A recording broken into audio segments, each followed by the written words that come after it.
Let's now take a look at the peripheral nervous system. The peripheral nervous system structurally consists of the cranial nerves and their branches, the spinal nerves and their branches, ganglia, and sensory receptors. The cranial nerves are nerves that emanate out from the brain area. Spinal nerves emanate out from the spinal cord.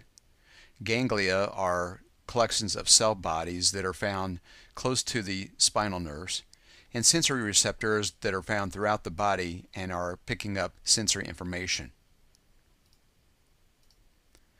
We can divide up the peripheral nervous system into three broad categories: the somatic nervous system, the autonomic nervous system, and the enteric nervous system. The somatic nervous system consists of sensory neurons that send information from somatic receptors in the head, body wall, and limbs, and from receptors for the special senses of vision, hearing, taste, and smell to the central nervous system.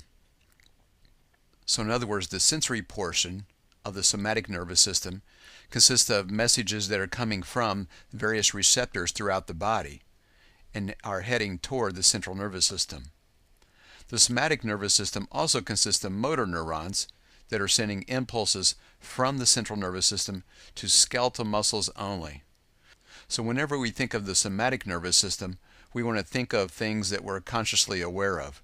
There's the part that consists of sensory messages coming from the body to the central nervous system, and then there's the motor neurons that are leaving the central nervous system and are going to skeletal muscles and stimulating them to contract.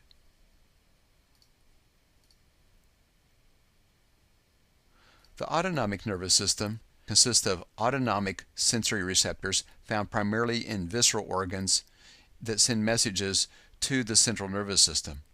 So in other words, one part of the autonomic nervous system consists of sensory receptors that are found in things like your heart, for instance, and those sensory receptors are going to send messages to the central nervous system. The autonomic nervous system also consists of motor neurons, and those send messages from the central nervous system specifically to smooth muscle, cardiac muscle, and glands. You'll notice that the motor neurons of the autonomic nervous system don't send messages to skeletal muscle. That's the purpose of the somatic nervous system.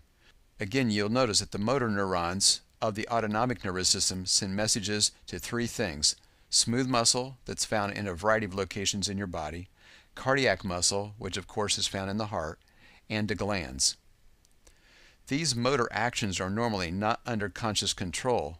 In other words, you're not aware of them being sent out, and therefore they are considered involuntary. And we'll look at this motor aspect in a little more detail in just a second.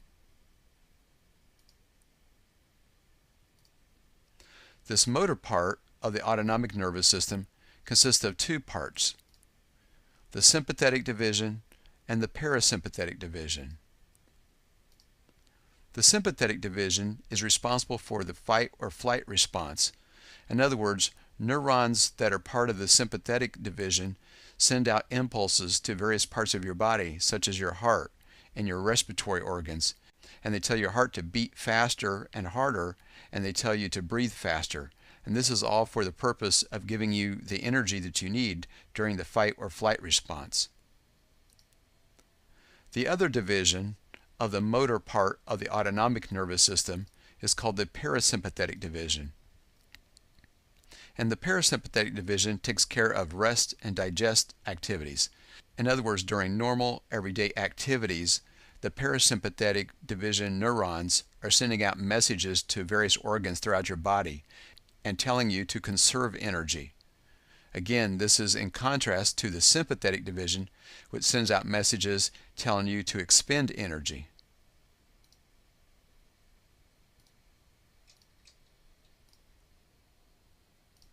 The last part of the peripheral nervous system is called the enteric nervous system. The enteric nervous system contains neurons that are found throughout most of the gastrointestinal tract. Whenever you see the word enteric, you're going to want to think of GI tract. The sensory neurons of the enteric nervous system in the GI tract are monitoring chemical changes in the GI tract, and these neurons are also detecting stretching of the intestinal wall.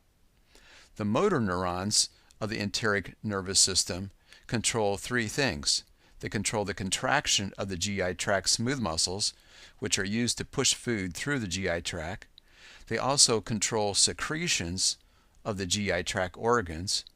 And lastly, these motor neurons control activity of the GI tract endocrine cells. There are endocrine cells that are within the GI tract, and these cells secrete hormones that help regulate the activities of the GI tract.